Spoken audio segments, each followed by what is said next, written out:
Today I'll share with you my best tips for thrifting anything. My name is Dani, welcome to the episode, and thank you so much to HelloFresh for sponsoring this episode. Whether you're trying to save money, eat better, or stress less, HelloFresh is here to help you do all three.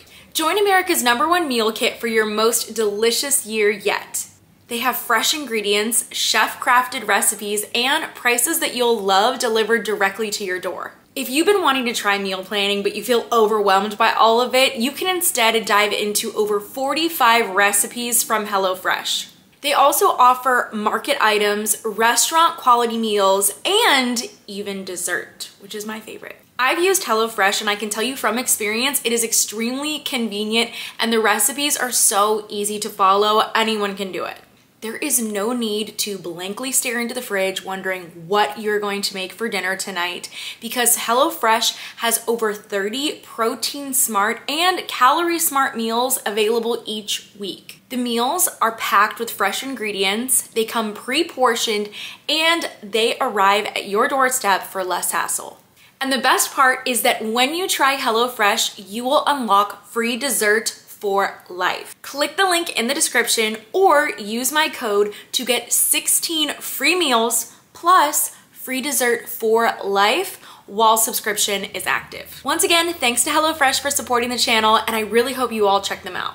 I've been thrifting for years and I really feel like this method that I'm about to share with you for thrifting is what helps me to find the best pieces. I primarily enjoy shopping for clothing, but these tips can work for any item that you want to thrift. The first piece of advice I always share is to find inspiration before you go shopping because I feel like that prevents overwhelm. A lot of thrift stores are not well organized, so when you walk in, it can feel very overwhelming and you can quickly go through the aisles and say, okay, I'm done with all of this. My favorite place to find inspiration for thrifting is on Pinterest. I really like to create secret boards that are filled with pieces that I have the goal of thrifting at some point. Although thrift stores are going to offer you a lower price point than most retail stores, nowadays some thrift stores have gotten a little bit crazy with their pricing. So I like to go the extra mile and look for discounts on top of the items that I'm going to be thrifting. There's a few ways you can do this.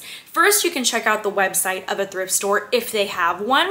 Sometimes they list their deals and there might be better days of the week to go thrifting. So for example, they might have an extra 50% off blue tags on Tuesdays. So maybe you'll try to go thrifting on Tuesday instead of another day of the week. If your thrift store doesn't have a website, then you may need to ask a sales associate or call ahead and ask if they have any special deals like that. Some thrift stores like Savers and Value Village have a loyalty program, and I've signed up for that because they will actually email you extra discounts.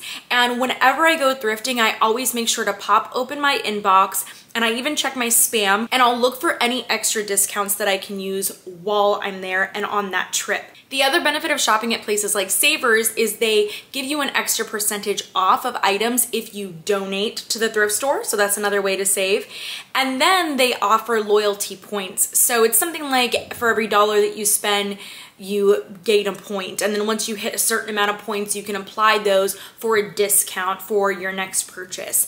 Goodwill also has programs like that as well. Thrifting is not like retail shopping. So when you go to the thrift store, you really don't know what you're gonna find versus if you're gonna go to a retail store, you have a pretty idea of what your favorite brands are gonna carry, the type of clothes that they're gonna have to offer, the type of items, or maybe if something is trending, there's a good chance you're gonna be able to find that at your local mall. Now that isn't always the case with thrifting, so I feel like it's really important so you don't get thrifting fatigue to actually really carve out a good amount of time. Like if you can carve out a day or half of a day just to go thrifting so that you can check multiple thrift stores, that is what I like to do. It's what I enjoy doing because I feel like it can get frustrating sometimes when you walk into a thrift store and you're really not finding what you had in mind.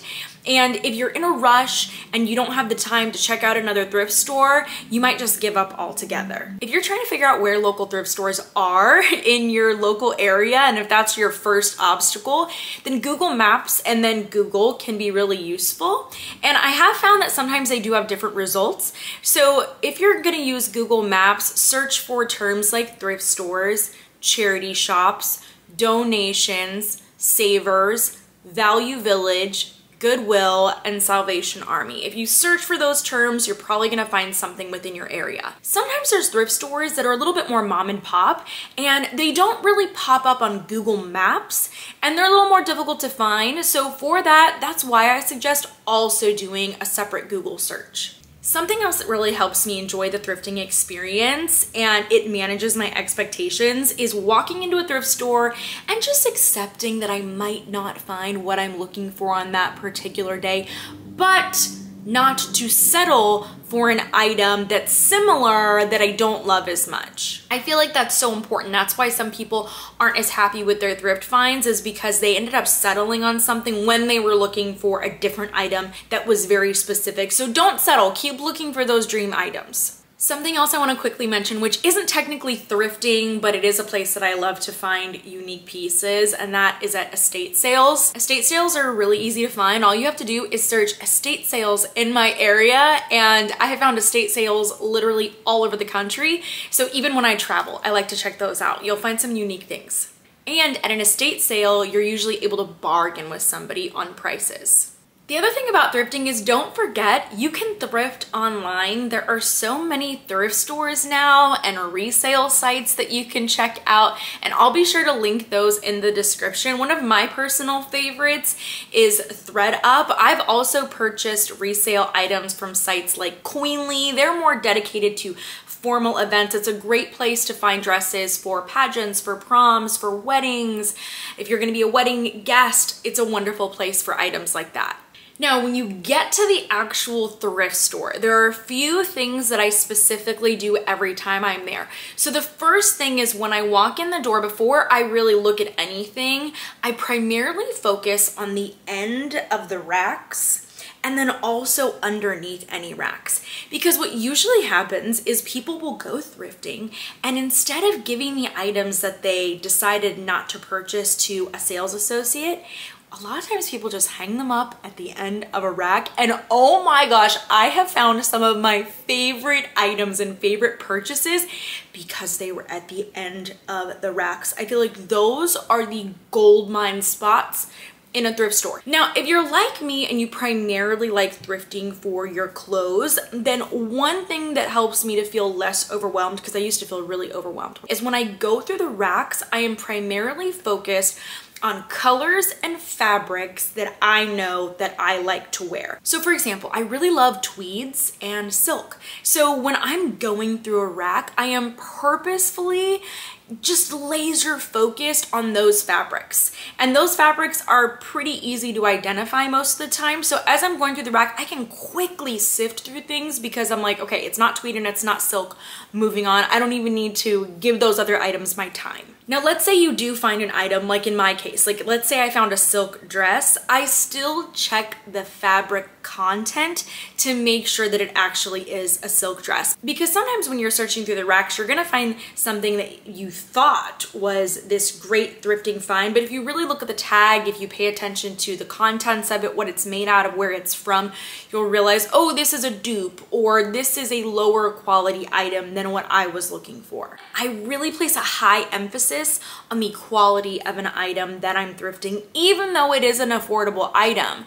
I feel like that's one of the biggest benefits of thrifting, is you are able to find incredible pieces at a much lower price point than you would find at a retail store. One big thrifting mistake I think people make all the time is when they have a bunch of things that they're carrying and they're not sure about an item, so they place it off to the side and they think, I'll come back later and grab it, and they try and it's gone. My advice is, if you are on the fence about any item, hold on to it until you're ready to make your final decisions before you check out.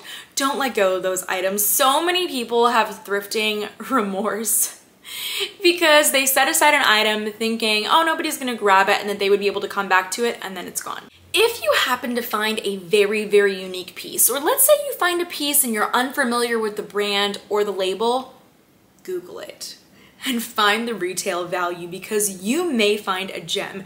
And not only Google it, but you can look up certain items on eBay and see what they're selling for, because depending on why you're thrifting, you may just find a really unique quality piece that you love and you want to keep.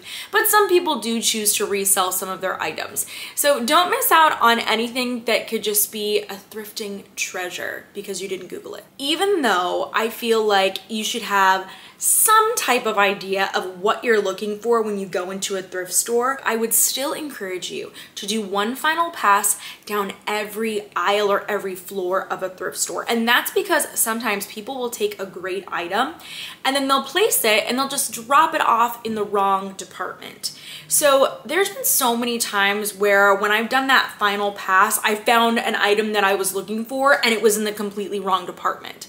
So be sure to do that final pass before you ever leave a thrift store. I hope you enjoyed this episode and all of these thrifting tips.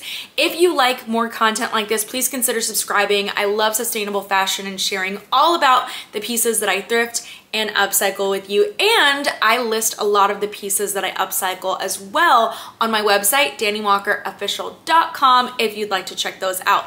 Thank you so much for joining me, and I hope to see you at another episode very soon.